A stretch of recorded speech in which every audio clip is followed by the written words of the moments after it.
Well, hello everybody. Danny back from Deepsouth Homestead. Whew. I'm trying to beat the rain this morning, guys. It is actually Sunday morning. I usually shoot my porch times on Sunday morning. It is 7:30. We've completely picked everything we need to pick this morning. Been through the high tunnels. We've watered everything. We had a great harvest this morning. Man, for January, it is a fantastic harvest. We got a video coming out first of the week. You can check it out and see what all we harvested and just the bounty of God's goodness. Amazing. Well, like I said, we do have some rain moving in, some heavy rain moving in from the north here. It's kind of chilly. It was sunny a while ago, but the clouds just kind of took over and the rain's getting pretty close. So I told Wanda, I said, I better run shoot porch time while I can. On the porch anyway. I won't have to be in the cabin or anything like that. I can still do it outside. Because I like to hear the sounds of nature. I like to just enjoy looking at God's creation while I'm doing this. But everything's doing good. Everything's growing real good. We've got perfect growing weather right now. The temperatures are fantastic for growing, for working, for doing everything, it seems like. Our ponds, the front one is actually full from the last rain. This pond here is still, looks like it's about 2.5, 3 feet low. So we got a couple of feet of water in it the other day in that rain. We got 2 and I'm trying to figure out, based on inches of how much rain we get, is how much water it puts in these ponds. Now the front one, we have 2 3/8 inches of rain. Fill the top one, front one up to the culvert perfectly without actually running over hard. The back one, it put about close to 2.5 feet of water in it. So almost, when you get a heavy flood like this came in just a very short period of time, this 2 3/8 inches of rain. When we get it like that and it runs real hard, I'm getting a foot of water per inch of rain in this back pond and the front pond. So I just try to calculate all that stuff. I try to figure out how to calculate it. But now if we get just a slow steady rain of 1 inch or 2 inches or 3 inches, it don't add no water to the pond because it don't run off. But when we get a heavy rain, it runs. That's when it works the best for us. And I don't know, you may see the cows in the background back here. I'm not sure just yet. They usually come up to the hay ring and start eating. But I do feel the wind starting to blow a little bit behind me here. So I was getting breezes hitting me. So the weather's probably getting close. So I better not waste too much time today. Today I'm struggling with today. I ain't gonna lie to you. I told Wanda, I said, I just don't really know what is the most relevant thing right now to actually be chatting about that everybody else is just not bombarding with, and I, as I prayed about it, I was like, Lord, I want to do what the people need to do, and the Spirit's been kind of working with me on some things, and we'll see how it goes today, because I feel like that today we need to discuss survival. Now, there's so many aspects of survival. When I taught it, no one is guaranteed anything in a survival situation, and that's what we have to understand. You can prepare all you want to prepare, but sometimes we're just never prepared for what might happen. You say, well, I've got this much food stored up, I got this much water stored up, I've got this, I've got that, I've got my own grain grinders, I've got this, and then a health issue happens. And you have to be away from the homestead, and you have to be in a hospital somewhere, and then one spouse is down for long periods of time. A weather event happens and your home gets destroyed by a weather event. Things to this nature is almost impossible to prepare for because the unknown is always there. And the old serpent, he is the master of the unknown. And everybody goes, yeah, but God won't permit this or God won't permit that. And I'm going to say something, and guys, please don't take it wrong. God doesn't necessarily stay concerned with every event of our life. That's why there's angels to minister to us. Now, does God know everything about us? Yes, He does. But if you're a child of His, then the devil has to get permission to be able to do things to you. And God don't always tell him no. I mean, you have Job in the Bible. Whenever Satan come among the men, the Lord asked him, said, because Satan was going to and fro, he says, Satan, you considered my servant Job? In other words, are you looking at Job? And he goes, oh Lord, yeah. He says, but he'll always serve you because you do this, you protect him, and you this and you're that. If you just let me do this to him, then he would, he'd curse you. And God told him, says, well, you can touch everything he has. You just can't, and all of his possessions. So he lost his kids, he lost his animals, he lost his workers. I mean, people were murdered. And God permitted it. And then when they came back again, the second time to present themselves before God, Satan came also among them again, and he said, Satan, have you considered my servant Job, that he's perfect and upright, a man that fears the Lord and escheweth evil? He said, yeah, but Lord, he said, if you'd have let me touch him, it's a different story when you touch everything else that a man owns, but when you let me touch him, and he'll curse you. And God told him, says, you can touch him, you just can't take his life.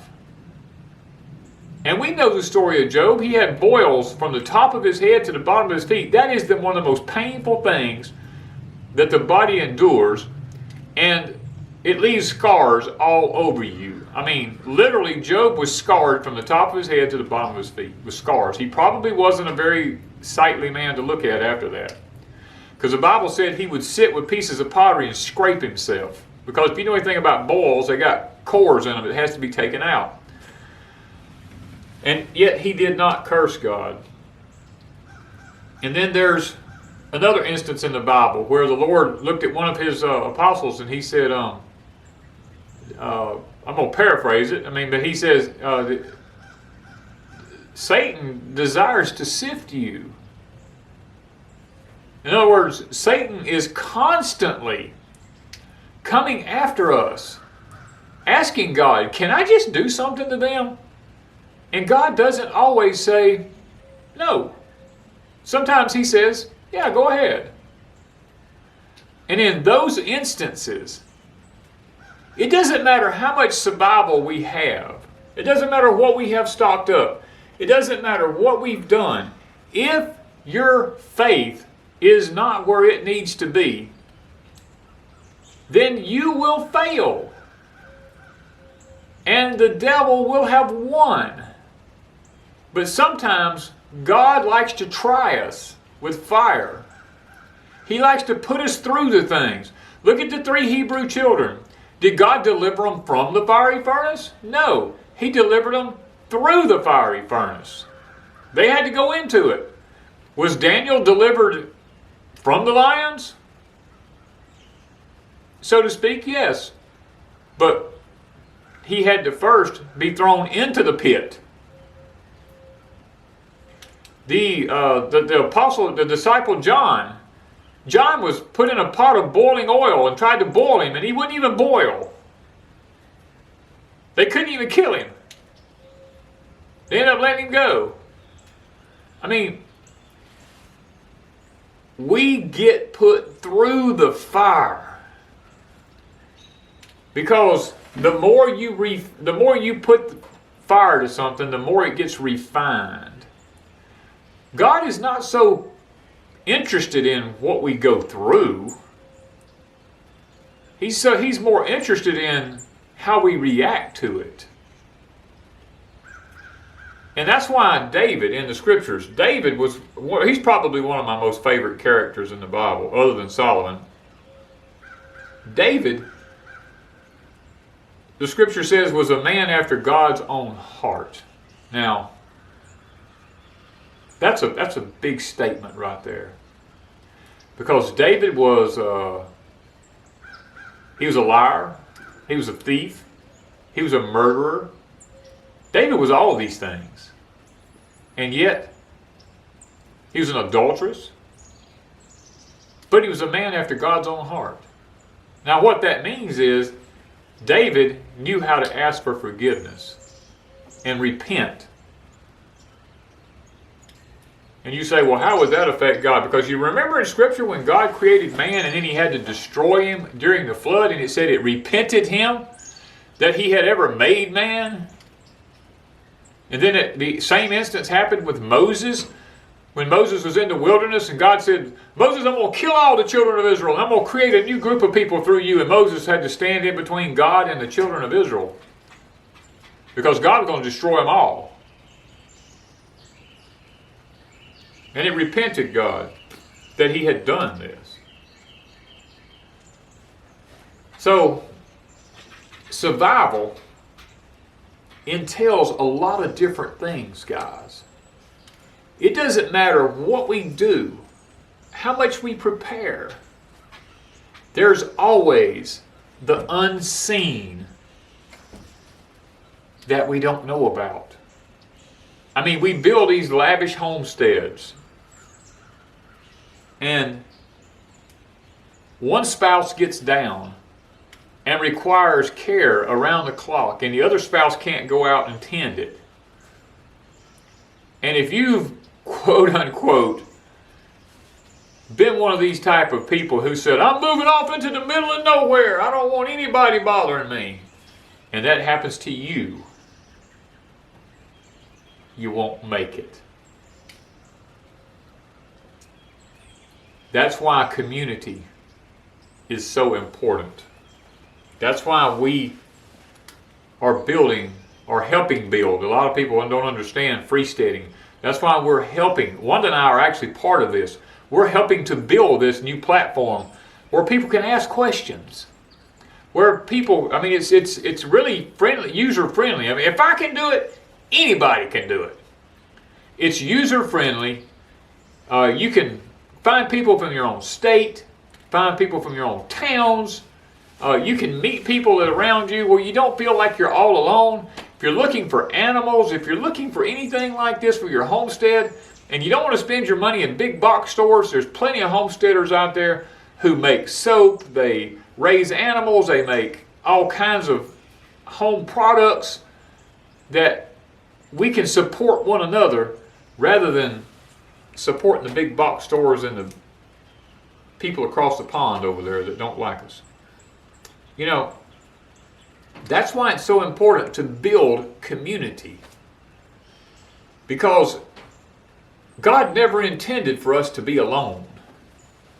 I mean, he even said that in the beginning when he created Adam. He looked at Adam, he said, it's not good that a man be alone. He needs a helpmeet. And he created woman for man. So, if God even recognized that it was not good for us to be alone, then the old adage of moving off into the hills, into the mountains, or into the desert, or wherever we want to go, where we can be by ourselves. Reality check here. There is no such thing as being by yourself anymore. That's why the beast system is being, well, it's already been created, it's being implemented.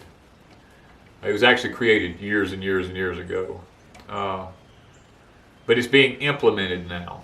See, it takes several generations to make people accept things. And that's where we are. We're at that point now where people are accepting things so easily. Things are being accepted now that I never dreamed in my lifetime I would see accepted.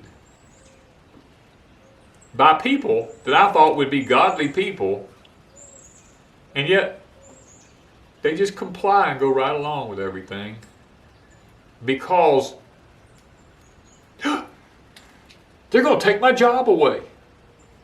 So,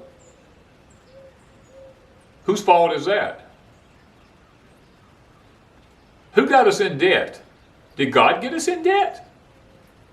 No. What does God have to say about indebtedness? No man can serve two masters. He will love one or he'll hate the other one. The borrower is servant to the lender. And I could go on and on and on. There's like 50-something verses there where God really says that we shouldn't be in debt. And you go, yeah, but how are we ever going to afford a home?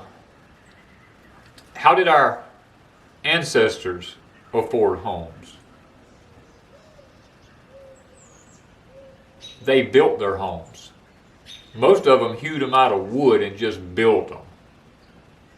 But because we've become a very relaxed society, and in the name of progress,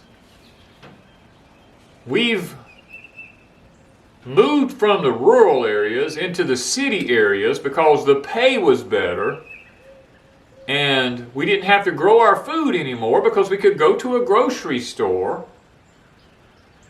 We didn't have to provide our meat. We didn't have to provide our milk. We didn't have to provide our vegetables. We didn't have to do any of this because we can walk to a store and walk up down air-conditioned aisles with all the pretty lights and all the pretty stuff, and we can just pick our food off the shelves. We can go to the coolers and get our milk. We can get our cheese from the coolers, you know. We can get our meat from the coolers.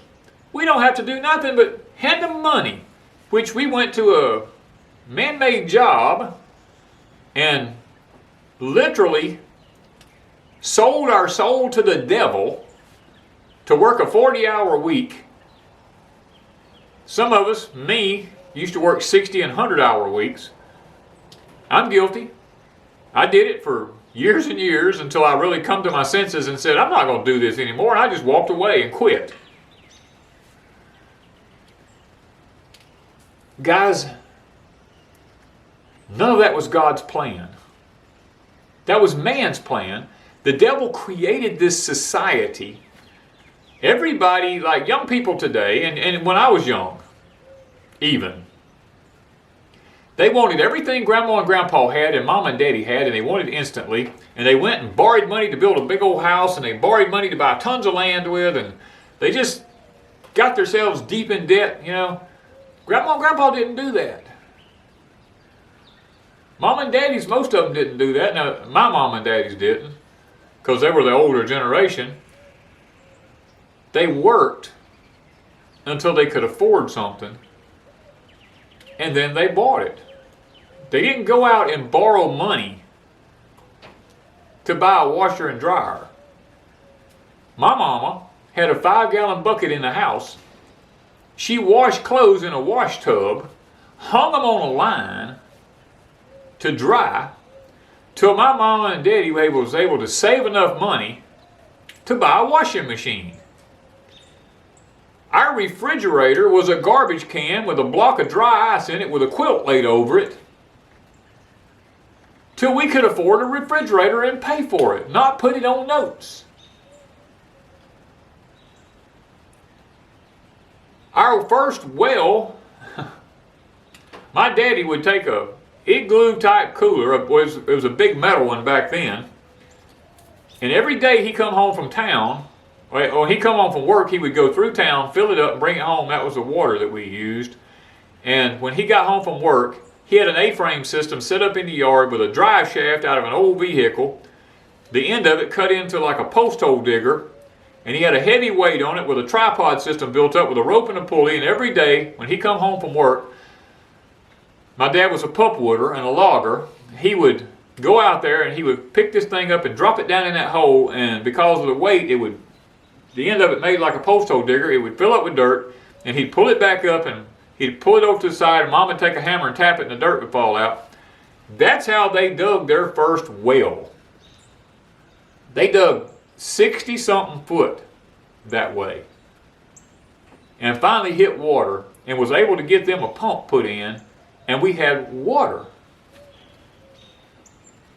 So when people tell me it can't be done, I know different.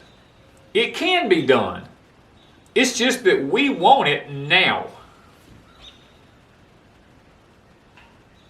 I mean, our first vehicles, my daddy, because he was a pulpwooder, and I can only talk about our family because I don't know anything about anybody else's.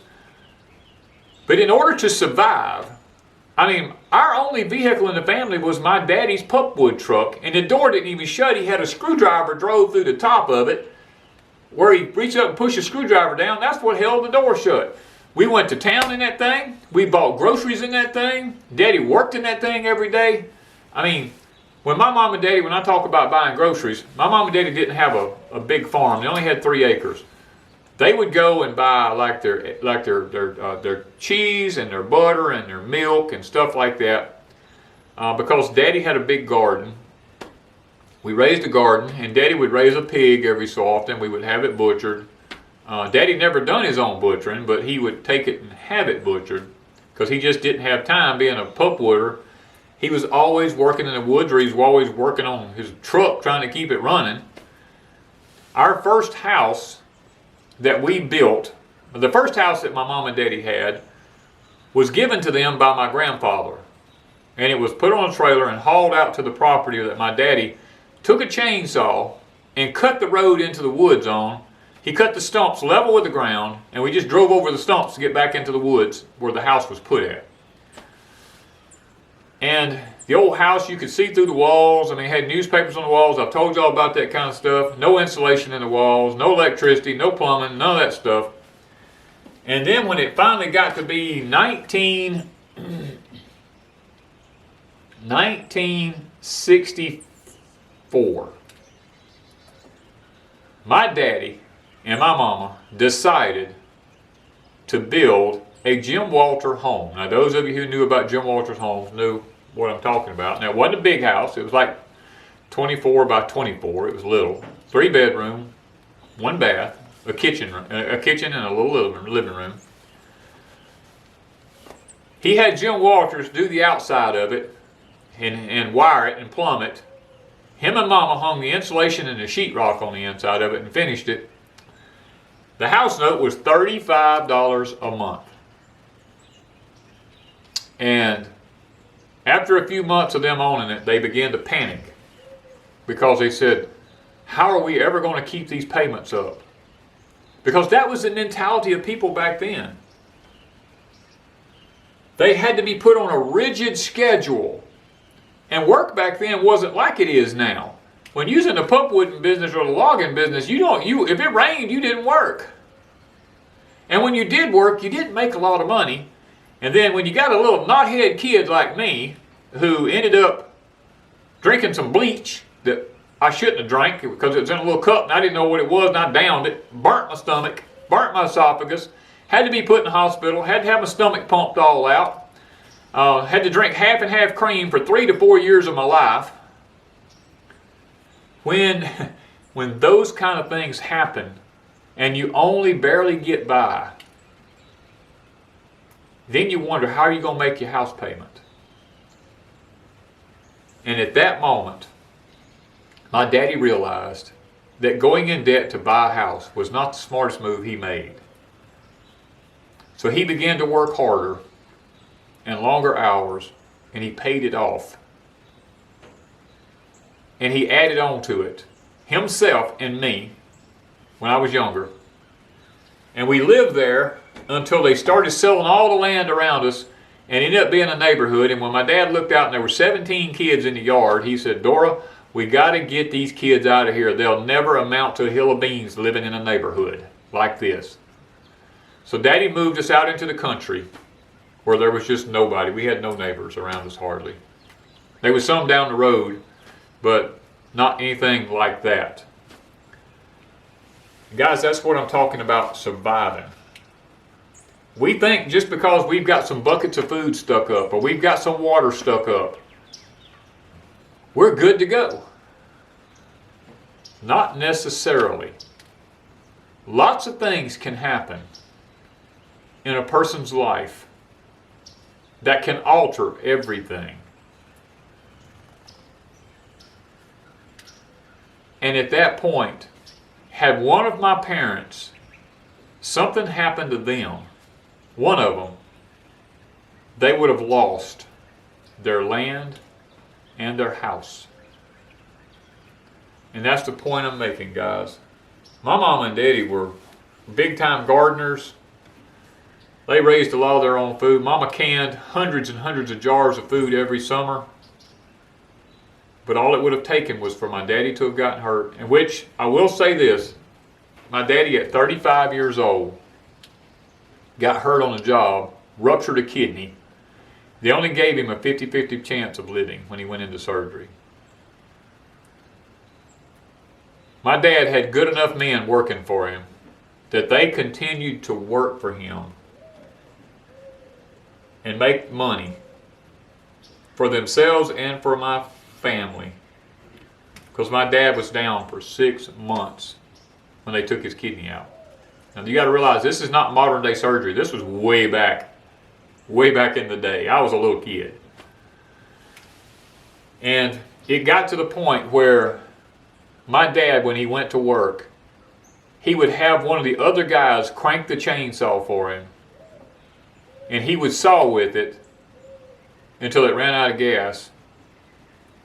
And then he would take and go back to the truck and rest a little while and have the guy crank it for him where he could go back, because he couldn't pull it, because they cut him half in two when they took his kidney out. And they had told him don't go back to work, but he did anyway, because he knew our family was going to die without food and a roof over our head. We wouldn't make it. That's the stamina that men back then had. Nowadays, people just sit up in the house and they go, well, I had this happen, I can't do this, or I can't do that, you know. It wasn't like that back in the day. Men just went on back to work. My daddy, a tree hit him and broke his jaw on both sides completely off. He had to go have surgery and have it wired back. 2 days later, he was back on the job running a chainsaw, sawing logs all day. I broke my leg, my ankle, when I was younger. They did surgery, had to pin my leg, my ankle all back together and put a cast on it. 3 days after that, I was back driving a truck, delivering concrete blocks to a job. I was unloading them, hopping on one leg, unloading concrete blocks. I went back to work because I had a family. Guys, you do what you have to do. The kind of survival that we're looking at today is not the kind of survival that used to be years ago. We have become a soft society. At my older age, I'm a lot softer than I used to be when I was younger. I'm aging. And Wanda and I are realizing just how frail we are. Guys, surviving isn't just about food, water, clothes, a roof over your head. It encompasses a vast number of things. So today on Porch Time, that's what I want us to grasp. How prepared are we really? The number one thing is to prepare for your spiritual well-being, knowing the Lord is your personal Savior. After that, all bets are off. Do the best you can do and build your faith, because you're going to need it. Because 2023 is going to be a year, I promise you, will go down in history. You will never forget it. So guys, please be prepared. Thank you from Deepsouth Homestead.